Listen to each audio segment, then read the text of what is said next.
నమస్కారం. శ్రీనిలయం కార్యక్రమానికి స్వాగతం.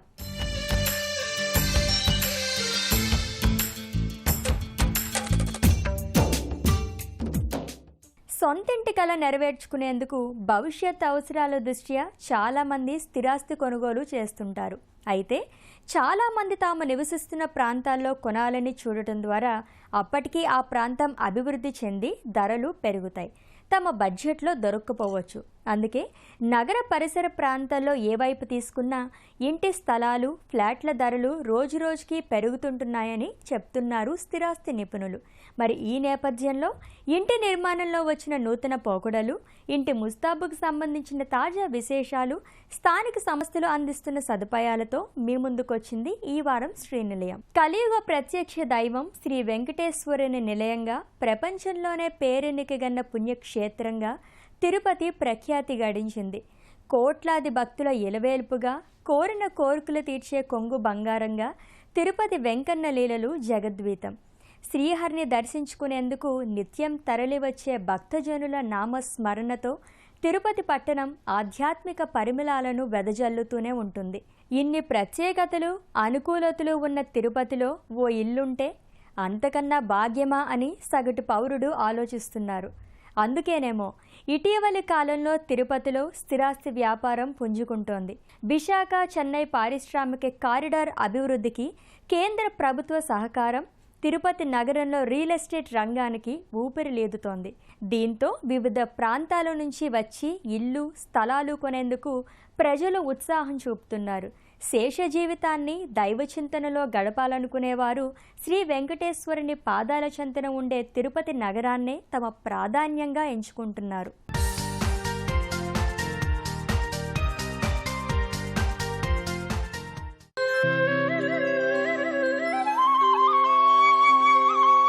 భక్తజన సంద్రంతో నిత్య కళ్యాణం, పచ్చతోరణంగా వెలసిల్లే పవిత్ర ప్రదేశం తిరుపతి. ప్రపంచంలోనే ప్రసిద్ధ పుణ్యధామంలో సొంతంగా ఓ ఇల్లు కట్టుకోవాలని భక్తులు కోరుకుంటారు. గడిచిన 5 సంవత్సరాల పాలనా కాలంలో ప్రభుత్వం తీసుకున్న కొన్ని నిర్ణయాలు తిరుపతి అభివృద్ధిని ప్రశ్నార్థకంగా మార్చాయి. ఇసుక విధానంలో మార్పులు సహా పలు నిర్ణయాలతో తిరుపతిలో కుంటుపడిన రియల్ ఎస్టేట్ రంగ అభివృద్ధి కూటమి ప్రభుత్వం తిరిగి ఏర్పాటవడంతో మార్పు వచ్చింది. దీంతో తిరుపతిలో ఇల్లు కట్టుకోవాలనుకునేవారు, ఓ ఇంటి స్థలం కొనాలనుకునే వారి సంఖ్య పెరుగుతోంది. ఈ నేపథ్యంలో స్థిరాస్తి వ్యాపారం 3 పువ్వులు 6 కాయలుగా సాగుతోంది. రాష్ట్రంలోని ఇతర ప్రాంతాలతో పోలిస్తే తిరుపతిలో వ్యాపారం ఎత్తుపల్లాలు లేకుండా సాఫీగా సాగుతూ ఉంటుంది. నగరంలో నివసించే వారిలో సంఘటిత రంగంలో విధులు నిర్వహించే వారి శాతం ఎక్కువగా ఉంది. అధిక శాతం ప్రజలు విశ్వవిద్యాలయాల్లో, తిరుమల తిరుపతి దేవస్థానం ప్రభుత్వ కార్యాలయాల్లో విధులు నిర్వహిస్తూ ఉంటారు. ఇక పెట్టుబడులు పెట్టేవారిలో వీరి సంఖ్య అధికంగా ఉండడం రియల్ ఎస్టేట్ రంగానికి ఊతంగా మారుతోంది. తిరుపతిలో ఉన్న 7 విశ్వవిద్యాలయాల్లో 30,000కు పైగా ఉద్యోగస్తులు ఉన్నారు. ఇక ప్రపంచ ప్రఖ్యాతిగాంచిన తిరుమల తిరుపతి దేవస్థానంలో సుమారు 15,000 మందికి పైగా విధులు నిర్వహిస్తున్నారు. వీరిలో తక్కువ శాతం మందికే క్వార్టర్ సౌకర్యం ఉంది. మిగతా వారంతా తమ సొంత ఇంటి కలను మెల్లగా నిజం చేసుకునే క్రమంలో ఉన్నారు. వాయిదాల పద్ధతిలో ప్లాట్లను సొంతం చేసుకుంటున్నారు. చుట్టుపక్కల 10 మండలాల్లో పనిచేసే ప్రభుత్వ ఉద్యోగులు తిరుపతిలోనే నివాసం ఉంటున్నారు. ఇంకా ఎస్పీడీసీఎల్, ఆర్టీసీ ఉద్యోగులు కూడా వీరికి అదనం. వీరంతా ఇళ్లు, ప్లాట్లు కొనుగోలుపై మక్కువ చూపెడుతున్నారు. స్థానికులే కాదు, విదేశాల్లో ఉన్నవారు తమ తల్లిదండ్రుల కోసం ఇక్కడ ఇళ్లు కొంటున్నారు. నెల్లూరు, అనంతపురం, కడప వాసులు కూడా తమ దగ్గరి పుణ్యక్షేత్రమైన తిరుపతిలో ఓ ఇల్లు ఉండాలని భావిస్తున్నారు. ఇక పదవీ విరమణ తర్వాత ఇక్కడే స్థిరపడాలని కోరుకుంటున్నారు. దీంతో రియల్ ఎస్టేట్ వ్యాపారం బాగా పుంజుకుంటోంది. చెన్నై, బెంగళూరులకు కూడా తిరుపతి దగ్గర కావడం మరో ప్లస్ పాయింట్. ఒకవైపు సెల్కాన్, కార్బన్, డిక్సన్ వంటి ఎలక్ట్రానిక్ కంపెనీలు, మరోవైపు ఐఐటి, ఐసర్ వంటి జాతీయ విద్యాసంస్థలు ఉండడం తిరుపతికి అదనపు ఆకర్షణగా నిలుస్తోంది. కూటమి ప్రభుత్వం అధికారంలోకి వచ్చాక దాదాపు 35,000 కోట్ల రూపాయలతో 10,000 ఎకరాల్లో క్రిస్ సిటీ పేరుతో పారిశ్రామికవాడ ఏర్పాటుకు సన్నాహాలు మొదలవడంతో రియల్ ఎస్టేట్ రంగం అభివృద్ధికి అనుకూలంగా మారింది. ఇళ్లు, అపార్ట్మెంట్లతో తిరుపతి నగరం నిండిపోవడంతో నగరానికి కూతవేటు దూరంలో ఉన్న స్థలాలపై పెట్టుబడిదారులు దృష్టి సారిస్తున్నారు. విశాలమైన స్థలాలు కొనుగోలు చేయడం, ఆధునిక వసతులతో అపార్ట్మెంట్లు, విల్లాల నిర్మాణాలు చేపడుతున్నారు. బస్టాండ్, రైల్వే స్టేషన్ నుండి కేవలం 5 నుంచి 6 కిలోమీటర్ల దూరంలో ఉన్న జాతీయ రహదారి కొత్తగా స్థలాలు కొనుగోలు చేయాలనుకునే వారికి ఆశాజనకంగా ఉంది. శ్రీ వెంకటేశ్వర విశ్వవిద్యాలయం, శ్రీ వెంకటేశ్వర వ్యవసాయ కళాశాల, శ్రీ వెంకటేశ్వర పశు వైద్య విశ్వవిద్యాలయానికి అతి సమీపంలో ఉన్న తాటితోపు, చెర్లోపల్లి, పుదిపట్ల ప్రాంతాల్లో విశాలమైన స్థలాలు ఉండడంతో ఆయా ప్రాంతాల్లో స్థిరాస్తి వ్యాపారం విస్తరిస్తోంది. ఒకప్పుడు తిరుపతికి బహుదూరంగా అనిపించిన రంగంపేట, చంద్రగిరి, రేణిగుంట వంటి చిన్న స్థాయి పట్టణాలు తిరుపతి నగరంలో విలీనమయ్యే స్థాయిలో అభివృద్ధి చెందుతోంది. రాష్ట్ర విభజన అనంతరం కేంద్ర రాష్ట్ర ప్రభుత్వాలు పలు సంస్థలను తిరుపతి సమీపంలో ఏర్పాటు చేయడంతో తిరుపతి నగర పరిసరాలకు మరింత గిరాకీ ఏర్పడింది. అంతర్జాతీయ విమానాశ్రయానికి సమీపంలో వికృతమాల, పాపానాయుడుపేట రహదారి, గాజుల మండ్యం, దామినేడు జాతీయ రహదారి ప్రాంతాల్లో అధిక సంఖ్యలో లేఅవుట్లు, కొత్త వెంచర్లు పుట్టుకొస్తున్నాయి. అవిలాల చెరువు పరిసర ప్రాంతాల్లో గేటెడ్ కమ్యూనిటీ భవనాల నిర్మాణాలు ఊపందుకున్నాయి. నగరానికి మరీ దూరంగా లేకపోవడం, ప్రశాంత వాతావరణం, కాలుష్యపు జాడలు కనిపించకపోవడం తిరుపతి పరిసర ప్రాంతాలకు ప్రత్యేకత. దేశంలోనే భద్రతా ప్రమాణాల పరంగా రెండో స్థానంలో ఉన్న తిరుపతి సురక్షితం కూడా కావడంతో ఎక్కువ మంది ఇక్కడే తమ సొంత ఇంటి కలను నిజం చేసుకుంటున్నారు. చెన్నై, బెంగళూరు నగరాలకు దగ్గర కావడం అనుకూలంగా మారుతోంది. మధ్యతరగతి వర్గాలు, ఉన్నత వర్గాలు ఎక్కువగా కొనుగోలు చేస్తున్నారు. తర్వాత కొంతమంది వ్యాపారులు ఫర్నిచర్తో సహా అందమైన గృహాలను కట్టించి మరీ కొనుగోలుదారులకు అందిస్తున్నారు. అన్ని వసతులు, సౌకర్యాలతో ఇల్లు కావాలంటే బైపాస్ రోడ్డే సరైన ప్రదేశంగా అంతా భావిస్తున్నారు. తిరుపతి ఆల్మోస్ట్ బాగానే ఉంది, బట్ కొద్దిగా స్లోగా ఉంది. ఇంకా కంపెనీస్ అన్నీ వస్తే కూడా ఇంకా బాగా డెవలప్ అవుతుంది. ఇప్పటి వరకు తిరుపతి లోపల అంటే ఇన్సైడ్ అంటే బైపాస్ అనేది జరుగుతూ ఉన్నాయి. ప్రాజెక్టులు అన్నీ కూడా కొద్దిగా ఇప్పుడిప్పుడు విస్తరిస్తూ ఉన్నాయి. అంటే బైపాస్ అవతల కానీ నీకు రామాపురం రోడ్డు, పాడిపేట రోడ్డు, తర్వాత తిరుచానూరు బైపాస్ రోడ్డు, ఇటు చంద్రగిరి వైపు కానీ ఎయిర్పోర్ట్ దగ్గర అన్నీ కూడా చాలా బాగా అంటే అభివృద్ధి చెందుతూ ఉన్నాయి. రేట్లు వచ్చేసి తిరుపతి సరౌండింగ్స్, తిరుపతి టౌన్లో కానీ ఇప్పుడు ఉన్న దీంట్లో మన పూర్తిగా మంచి హై రేట్కి వెళ్ళిపోయినాయి. ఇప్పుడు ప్రజెంట్ మనకి అవకాశం ఉన్న ప్రదేశాలు అంటే కొంచెం అవుట్స్కట్స్లో వెళ్తే, ఇప్పుడు పాడిపేట సైడ్ కానీ చంద్రగిరి సైడ్ అనేది కొద్దిగా దూరంగా వెళ్తే అక్కడ పెట్టుబడి పెడితే మనకు పెరిగే అవకాశాలు ఉన్నాయి. ప్రొవైడెడ్ మనకి కరకంబాడి రోడ్లో చాలా ఉన్నాయండి. తర్వాత మాది వచ్చేసి టౌన్ అంటే కార్పొరేషన్ పరిధిలోనే ఉంది. కరకంబాడి రోడ్లో గ్రాండ్ వరల్డ్ ఏరియాలోనూ కానీ అన్నిట్లో బాగా ఎక్కువ ఉన్నాయి.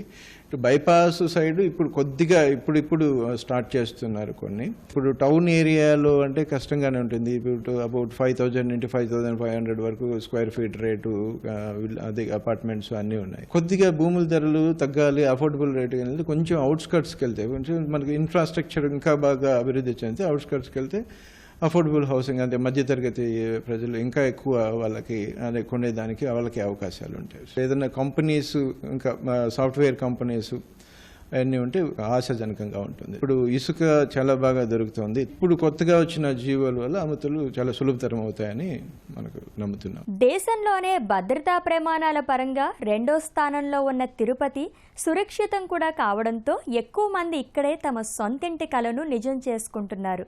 చెన్నై, బెంగళూరు నగరాలకు దగ్గర కావడం అనుకూలంగా మారుతోంది. మధ్యతరగతి వర్గాలు, ఉన్నత వర్గాలు భవిష్యత్తు పెట్టుబడి కోసం ఎక్కువగా కొనుగోలు చేస్తున్నారని, ఇళ్ల స్థలాలు డిమాండ్ అధికంగా ఉంటుందని నిపుణులు చెప్తున్నారు. ప్రస్తుతం నగరం సాధిస్తున్న ప్రగతి దృష్ట్యా నగరంలో స్థలం మధ్యతరగతి ప్రజలకు అందుబాటులో దొరకడం కొంచెం కష్టంగా మారింది. అలాంటి వారికి సౌకర్యంగా ఉండేలా ఇటీవలే తిరుమల కొండకు ఆనుకుని ఉన్న మంగళం రోడ్లో కూడా నిర్మాణాలు జోరందుకున్నాయి. తిరుపతి నగరానికి 4 నుంచి 5 కిలోమీటర్ల దూరంలో ఉన్న మంగళం ప్రాంతం ప్రశాంతతకు నెలవుగా మారడం, తిరుమల కొండపై ఉన్న వెంకటేశ్వరుడి నామాలు నిత్యం దర్శించుకునే అవకాశం ఉండడంతో ఇక్కడ ఇళ్ల స్థలాలకు డిమాండ్ అధికంగా ఉంటుంది. వ్యక్తిగత నిర్మాణాలకు అధిక ప్రాధాన్యతనిస్తున్నారు. కాలుష్యం, వాహనాల రణగుణ ధ్వనులకు దూరంగా ఉండడంతో సొంతింటి నిర్మాణంపై ఆలోచనలు ఉన్నవారు మంగళంపై దృష్టి సారిస్తున్నారు. రేణిగుంట పరిసర మండలాల్లో శ్రీకాళహస్తి, ఏర్పాడుల్లో కూడా నిర్మాణ రంగం జోరందుకుంటోంది. ఏర్పాడుకు సమీపంలో కేంద్ర ప్రభుత్వ విద్యాసంస్థలు, ఐఐటి, ఐజర్ నిర్మాణాలు పూర్తి కావడంతో ఆయా ప్రాంతాల్లో విల్లాల నిర్మాణం ఊపందుకుంటోంది. జూ పార్క్ సమీపంలో విల్లాల నిర్మాణం అధికమైంది. స్థలం కొరతతో ఇన్నాళ్లు విల్లాలపై రియాల్టర్లు దృష్టి సారించలేదు. అయితే కొంచెం దూరమైన చక్కని ఇల్లు సొంతం చేసుకోవాలనుకునే వారి సంఖ్య కూడా క్రమేపీ పెరుగుతుండటంతో విల్లాల నిర్మాణంపై దృష్టి సారిస్తున్నారు. కలియుగ వైకుంఠ దైవం శ్రీ శ్రీనివాసుడు కొలువై ఉన్న ఈ తిరుమల తిరుపతి పట్టణం నిత్యం దేదీప్యమానంగా వెలుగొందే గొప్ప పట్టణం. ఇక్కడ రియల్ ఎస్టేట్ వ్యాపారం అనేది నిత్యనూతనంగా సాగే ఈ పట్టణం అన్ని వర్గాల వారికి అందుబాటులో ఉండే ధరలతోటి నిర్మించడానికి అందరు బిల్డర్స్ కూడా సుముఖంగా ఉన్నారు. వారంతా కూడా క్వాలిటీ ప్రోడక్ట్ ఇవ్వాలనే తాపత్రయంతో ముందుకు సాగే బిల్డర్సే తిరుపతిలో ఉన్నారు. రీసెంట్గా వచ్చిన గవర్నమెంట్ కూడా తిరుపతి పరిసర ప్రాంతాలను కూడా డెవలప్ చేయాలనే గొప్ప సంకల్పంతో ముందుకు సాగుతుంది. మీరు అనౌన్స్మెంట్ చూసినట్టయితే శ్రీ సిటీలోని 2,000 ఎకరాలతో ఎక్స్పాన్షన్ని కొత్త ప్రాజెక్ట్స్ అన్నీ కూడా తీసుకురావడానికి సంసిద్ధం అవుతుంది. అదేవిధంగా నాయుడుపేట దగ్గరలో చిల్లకూరు గ్రామంలో భారీ ఎత్తున ల్యాండ్ని ఎక్వైరీ చేసి గొప్ప ఇండస్ట్రియల్ సిటీ కూడా శ్రీకారం చుట్టబోతుంది. అట్లానే తిరుపతి ఎయిర్పోర్ట్ దగ్గరలో కూడా కొన్ని గొప్ప ఇండస్ట్రీస్ని తీసుకురావాలనే సంకల్పంతో ముందుకెళ్తుంది. ఇవన్నీ రావటం వల్ల తిరుపతి పట్టణంలో భవన నిర్మాణ రంగానికి అత్యంత వైభవపేతంగా ముందుకు సాగుతుంది. మంచి డిమాండ్ ఉంటుంది. అట్లానే రాయలసీమలోని అన్ని ప్రాంత ప్రజలు కూడా తిరుపతిలో నివసించాలని తహతలాడుతూ ఉంటారు. అందరూ కూడా తిరుపతి రియల్ ఎస్టేటు వచ్చే ఈ 5 ఏళ్లలో దేదీప్యమానంగా పెరుగుతుందని నా సంకల్పం. ఇంకా 2-3 సంవత్సరాల్లో ఈ రేట్లు బాగా పెరుగుతాయి. ఎందుకంటే కన్స్ట్రక్షన్ కాస్ట్, మెటీరియల్ కాస్ట్ పెరుగుతుంది, ఎక్కువగా పెరుగుతుంది. గవర్నమెంట్ వచ్చిన తర్వాత అన్ని అందుబాటులో ఉన్నాయి. ఇసుక దగ్గర నుంచి మెటీరియల్ అన్నీ కూడా బాగా అందుబాటులో తీసుకొచ్చారు. కరకంపాటి రోడ్డు బాగుంది. తర్వాత వచ్చేసి ఇప్పుడు కొన్ని కొత్త రోడ్స్ కూడా వేశారు. ఆ రోడ్స్లో కూడా పెద్ద ప్రాజెక్ట్స్ వచ్చినాయి. ఇప్పుడు తిరుచానూరు సరౌండింగ్లో కూడా మంచి డెవలప్మెంట్స్ జరుగుతూ ఉన్నాయి. ఫ్లైఓవర్ వచ్చిన తర్వాత రాకపోకలు పెరిగిపోయినాయి, ట్రాఫిక్ సమస్య తగ్గిపోయింది. దానివల్ల కూడా మంచి అభివృద్ధి జరుగుతూ ఉంది. అన్నింటికంటే ముఖ్యంగా రాష్ట్ర ప్రభుత్వం తిరుపతి నగరాన్ని విస్తరించే యోచనలో ఉంది. 2047 సంవత్సరాన్ని దృష్టిలో పెట్టుకుని నాటికి ఉండే జనాభా వారి అవసరాలకు అనుగుణంగా ఇప్పటి నుంచే ప్రణాళికలు రచిస్తోంది. కోట్ల రూపాయల వ్యయంతో తిరుపతి, చంద్రగిరి, నగరి, శ్రీకాళహస్తి నియోజకవర్గాలు కలిసేలా బృహత్ ప్రణాళిక అమలుకు సిద్దమవుతున్నారు. భూగర్భ విద్యుత్ లైన్ల ఏర్పాటు, స్మార్ట్ కారిడార్ల నిర్మాణం, సౌర ఫలకాల ప్లాంట్లు, ఈ-బైక్స్, వాహనాలతో వ్యర్థాల సేకరణ, ప్లాస్టిక్ రహిత, చెత్తకుండి రహిత నగరం, ఇలా తిరుపతిని ఆకర్షణీయ నగరంగా తీర్చిదిద్దేందుకు ప్రభుత్వం చర్యలు తీసుకుంటున్న నేపథ్యం రియల్ ఎస్టేట్ రంగం అందుకోవడానికి దోహదపడుతోంది. 683 కోట్ల రూపాయలతో తిరుచానూరు నుంచి కపిలతీర్థం వరకు చేపట్టిన గరుడ వారధి పూర్తవడం, నగరంలో ట్రాఫిక్ సమస్య పూర్తిగా తగ్గిపోవడంతో పాటు నగరానికి ఆనుకుని ఉన్న ప్రదేశాలు శరవేగంగా అభివృద్ధికి దోహదం చేస్తోంది. అటు అంతర్జాతీయ విమానాశ్రయంగా రూపాంతరం చెందిన తిరుపతి విమానాశ్రయంలో విదేశాలకు సైతం వెళ్లడానికి సరిపడా విమానాలు ల్యాండ్ చేసేందుకు ఏర్పాట్లు చేస్తున్నారు. అనుమతుల మంజూరులో తిరుపతి నగరపాలక సంస్థ బిల్డర్లకు, కస్టమర్లకు సహకరిస్తుండటంతో నిర్మాణ రంగం ఊపందుకుంది. ఇళ్ల నిర్మాణాల తర్వాత సొంతంగా కాపురం లేకున్నా 1100 చదరపు అడుగుల విస్తీర్ణం ఉన్న 2 పడక గదుల ఇళ్లకు 11,000 నుంచి 15,000 వరకు అద్దె వసూలు చేస్తున్నారు. దీంతో తిరుపతిలో తమ సొంత ఇంటి కలను సాకారం చేసుకుంటున్నారు కొందరు కాపురం ఉంటుండగా మరికొందరు అద్దెకి ఇచ్చి సొంత ప్రాంతాలకు వెళుతున్నారు. ఇక్కడ మార్కెట్ ఏంటంటే రెడీ టు ఆక్యుపై ఎక్కువ వస్తారు కస్టమర్స్. ఇప్పుడైతే రోడ్స్ డెవలప్ చేశారు కానీ కొన్ని డ్రైనేజ్లు అవి చేయలేదు. దానివల్ల కొంచెం ఇబ్బంది ఉంది. ఎక్కువ అభివృద్ధి అంటే కరకంపాటి రోడ్డు, రేణిగుంట రోడ్డు ఎక్కువ ఉంది. మనకు కొంచెం మూవింగ్ బాగుంది. అటు కూడా చంద్రగిరి వరకు ఉంది. రోడ్లు వేసినాక రేట్లు బాగా పెరిగిపోయినాయి. ల్యాండ్స్ రేటు, కన్స్ట్రక్షన్ రేట్లు అయితే పెరగట్లేదు, అట్లాగే ఉన్నాయి. చాలా వరకు 4-5 నుంచి 5 వరకు ఉన్నాయి. శాండ్ రేటు బాగా తగ్గిందండి. ప్లస్ పర్మిషన్స్ కూడా ఇమ్మీడియట్గా వస్తున్నాయి కాబట్టి ఇబ్బంది లేదు. కొంచెం అది స్పీడ్ మూవింగ్ అయిపోయింది, ఇబ్బంది లేకుండా నడుస్తుంది అనమాట. ఇక్కడైతే మెయిన్ చాలా వరకు చుట్టుపక్కల వాళ్ళు ఈ రాయలసీమలోకి వెళ్ళారు. Tirupati main centre. చాలా వరకు ఇండస్ట్రీస్ ఇవి ఉన్నాయి, ఇన్స్టిట్యూషన్స్ ఉన్నాయి, కాలేజీలు ఉన్నాయి. దానివల్ల ఎక్కువ ఇక్కడ కొనడానికి ఎక్కువ వస్తున్నారు. ఇక్కడ ఏంటంటే తిరుపతి ఒకటే లెవెల్ ఉంటుందండి. మరీ హైకి వెళ్ళదు, స్లో ఉండదు, ఒక లిమిట్లో వెళ్ళిపోతూ ఉంటుంది. ఇది ఎలక్ట్రానిక్స్ ఇవన్నీ రేణిగుంట రూట్లో వస్తున్నాయి, ఆ పక్క వస్తున్నాయని. అదే మూవింగ్ ఉంటుంది. మార్కెట్ మూవింగ్ అంటే చంద్రగిరి నుంచి ఈ పక్క మొత్తం ఉంటుంది చాలా వరకు. ఇప్పుడు గ్రోత్ కూడా బాగానే ఉంది. ఇటీవల మయన్మార్లో జరిగిన భూకంపం 12 నిమిషాల్లోనే థాయిలాండ్ దేశాల్లోని ఆయా ప్రాంతాల రూపురేఖల్నే మార్చేశాయి. ప్రపంచం ఒక్కసారిగా ఉలిక్కి పడింది. ఏం జరుగుతుందో తెలుసుకునే లోపే భారీ భవనాలు సైతం పేక మేడల్లో కుప్పకూలిపోయాయి. భారీ స్థాయిలో ప్రాణ, ఆస్తి నష్టాన్ని తెచ్చిపెట్టాయి. ఇంత ప్రమాదానికి కారణమవుతున్న భూకంపాలను ముందే ఎందుకు గుర్తించలేకపోతున్నాం? మరి ఇలాంటి భూకంపాలు తెలుగు రాష్ట్రాల్లో వచ్చే అవకాశం ఉంటుందా? భూకంపాన్ని పసిగట్టే సరికొత్త సాంకేతికత ఉందా?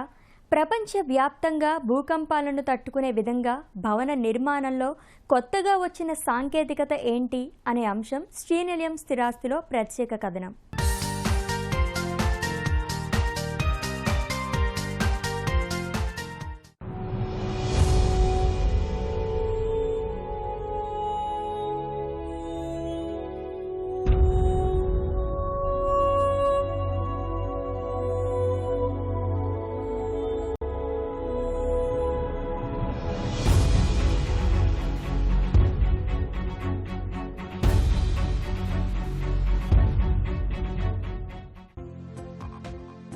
భూమిలోని పొరల మధ్య జరిగే ఘర్షణ వల్ల భూకంపం ఏర్పడుతుంది.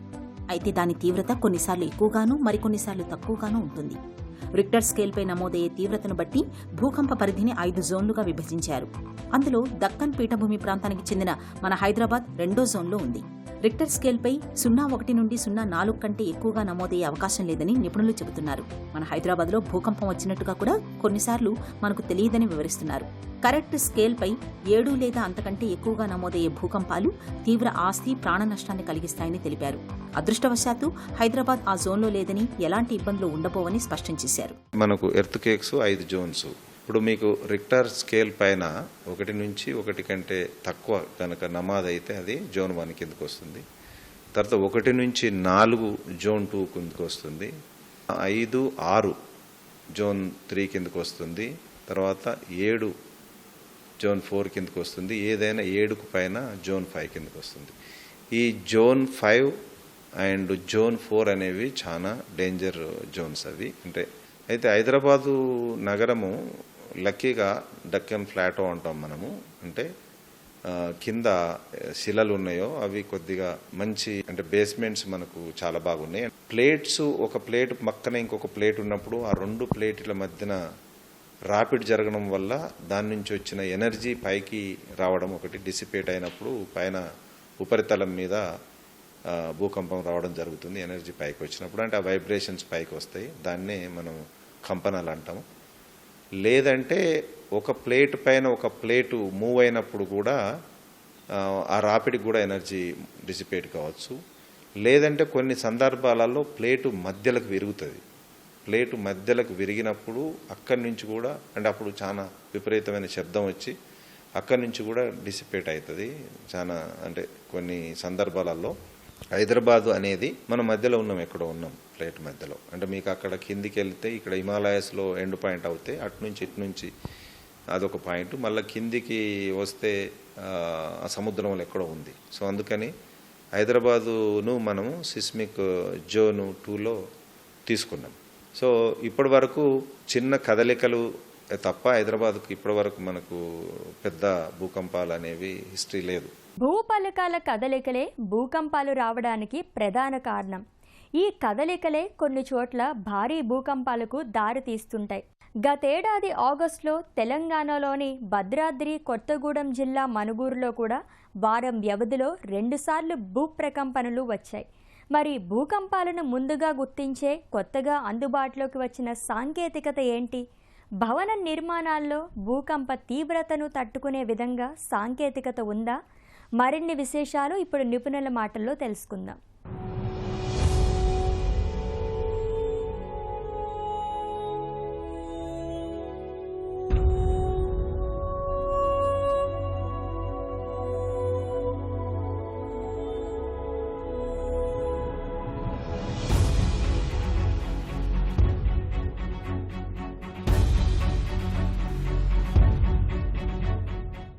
ఒకవేళ భూమి పొరల్లో ఘర్షణ తీవ్రమైనప్పుడు కొంతమేర భారీ భూకంపాలు వచ్చే అవకాశం ఉందని తెలిపారు. అలాంటి సమయంలో ప్రాణ నష్టం తగ్గించుకునేందుకు నిర్మాణ రంగంలో చేపట్టవలసిన ముందు జాగ్రత్త చర్యల్ని ఇలా వివరిస్తున్నారు. గతంలో చేపట్టిన నిర్మాణాలకు ప్రమాదాల్లో ఎలాంటి ఇబ్బందులు జరగకుండా కొన్ని చర్యలు తీసుకోవాలని సూచిస్తున్నారు. నూతనంగా అందుబాటులోకి వచ్చిన నిర్మాణ పద్ధతులను అనుసరిస్తే భూకంప సమయంలో జరిగే నష్టం నుంచి తప్పించుకోవచ్చని సూచిస్తున్నారు. నూతన పోకడలను ఆశ్రయిస్తే నిర్మాణ రంగమే కాదు, ఏ రంగంలోనైనా విపత్తులను సులభంగా ఎదుర్కొనే అవకాశం ఉందని నిర్మాణ రంగ నిపుణులు సూచిస్తున్నారు. ఒక బిల్డింగ్ కన్స్ట్రక్షన్ చేస్తున్నప్పుడు ఆల్రెడీ ఉన్న బిల్డింగ్ పక్కన మనం బేస్మెంట్ తవ్వినప్పుడు కూడా కూలిపోయిన సందర్భాలు ఉన్నాయి బిల్డింగ్స్. ఆ కన్స్ట్రక్షన్లో కనుక క్వాలిటీ చక్కగా లేకపోతే చిన్న వైబ్రేషన్స్ కూడా బిల్డింగ్స్ కూలిపోయే అవకాశాలు ఉంటాయి. సో అందుకని ఇప్పుడు మీకు సిస్మిక్ కోడ్స్ వచ్చినాయి, తర్వాత ఎర్త్కేక్ రెసిస్టెంట్ డిజైన్స్ వచ్చినాయి. వీటిని ఫాలో అవుతున్నారు. ఇప్పుడు జరుగుతున్న పరిణామాల దృష్ట్యా మనకు ఎన్విరాన్మెంటల్ పొల్యూషన్ కావచ్చు, తర్వాత డిగ్రేడేషన్ ఆఫ్ సాయిల్ కావచ్చు, తర్వాత మనం extraction of natural resources gas కావచ్చు, లేదంటే ఆయిల్ కూడా తీసేసినప్పుడు ఏమైందంటే డొల్ల అయిపోతుంది భూమి. అది ఎక్కడి నుంచి ఎక్కడ కనెక్షన్ ఉన్నది తెలియదు. మనం కోస్తా ఏరియా చూస్తే కింద నుంచి మనకు ఆయిల్ నిక్షేపాలు ఉంటాయి. అలాంటి సందర్భాలలో మనకు ప్రాబ్లమ్స్ కావచ్చు. ఇప్పుడు వస్తున్న బిల్డింగ్స్లలో మీకు మైవన్ టెక్నాలజీ ఒకటి వచ్చింది. షియర్ వాల్ టెక్నాలజీ అంటాం దాన్ని. షియర్ వాల్లో కాంక్రీట్ వాల్స్ విత్ స్టీల్తో కడుతున్నారు. అది మనకు సెస్మిక్ అంటే ఈ ఎర్త్కేక్ రెసిస్టెంట్ స్ట్రక్చర్ కిందనే స్ట్రక్చరల్ ఇంజనీరింగ్ చేస్తున్నారు, అట్లనే కడుతున్నారు. సో అది ఒక ఆప్షన్. ఇప్పుడు హై రైజ్ బిల్డింగ్కి వెళ్ళినప్పుడు అంటే మ్యాక్సిమం ఏంటంటే అంటే ఇప్పుడు భూమి కొరత కారణంగా హై రైజ్ బిల్డింగ్కి వెళ్తున్నారు, ఎందుకంటే కాస్ట్ ఆఫ్ ద ల్యాండ్ పెరిగిపోయింది కనుక. కానీ సో మనం హైట్ రిస్ట్రిక్షన్ పెట్టుకొని దాని ద్వారా ఒక రిస్ట్రిక్షన్ చేసుకోవచ్చు. అంటే ప్లానింగ్ డిపార్ట్మెంటు ఇక్కడ వరకే మనం హైట్ రిస్ట్రిక్ట్ అవుదామనే అదొకటి ప్రికాషనరీ మెజర్స్గా ఒకటి తీసుకోవచ్చు. అది government policy, it has to be taken. అంటే గవర్నమెంటే పాలసీ డిసిషన్ తీసుకోవాలి. మీరు కట్టే బిల్డింగ్స్ ఏవైతే ఉన్నాయో అంటే ఎనీథింగ్ మోర్ దాన్ 4 stories 4 అంతస్తుల కంటే పైన బిల్డింగ్స్ అన్నీ ఈ ఎర్త్కేక్ రెసిస్టెంట్ స్ట్రక్చర్ డిజైన్స్కి వెళ్ళడం మంచిది. అది ఒకటి. తర్వాత ఇంకోటి ఏంటంటే మీకు స్టీల్ స్ట్రక్చర్లో కూడా అది అందులో ఫ్లెక్సిబిలిటీ ఉంటుంది. అంటే మీకు అవి దాని ఏమంటారు పోర్టల్ ఫ్రేమ్స్ అంటారు, ఫ్లెక్సిబుల్ స్ట్రక్చర్ అది. సో అందులో మీకు ఎర్త్కేక్ వచ్చినప్పుడు ఆస్తి నష్టం, ప్రాణ నష్టం జరగడానికి తక్కువ అవకాశాలు ఉంటాయి. దాన్ని కూడా వెళ్ళచ్చు. అది గ్రీన్ మెటీరియల్ కిందకు వస్తుంది. తర్వాత స్టీల్ వీ కెన్ రీయూజ్. కానీ అది ఇనిషియల్ కాస్ట్ కొద్దిగా పెరుగుతుంది. రెసిడెన్షియల్లో కూడా డ్రైవాల్ టెక్నాలజీని కనుక మన జనాలు యాక్సెప్ట్ చేసి, అంటే ఏంటంటే ప్రజలకి సాలిడ్ వాల్ కావాలనే ఒక కాన్సెప్ట్ ఉంది. ఎక్స్టర్నల్ వాల్స్ బయట ఉన్న గోడలు మనం సాలిడ్ వాల్స్ కట్టుకోవచ్చు, బట్ ఇంటర్నల్ వాల్స్ ఎందుకంటే మనం ఇంట్లో ఉన్నప్పుడు బెడ్రూమ్లో ఉంటాం, బెడ్రూమ్ చుట్టూ గోడలు అది ఓన్లీ మనకు ప్రైవసీ, అంతే, సెక్యూరిటీకి ఏం ప్రాబ్లం లేదు. కిచెన్ ఉంది, తర్వాత హాల్కున్న బెడ్రూమ్ మధ్యలో గోడలు, ఇవన్నీ కూడా మనం డ్రైవాల్ వెళ్ళొచ్చు. డ్రైవాల్లో డేంజర్ తక్కువ ఉంటుంది, చిన్న వంగిపోతుంది కానీ అక్కడ కూలేది ఏమి ఉండదు.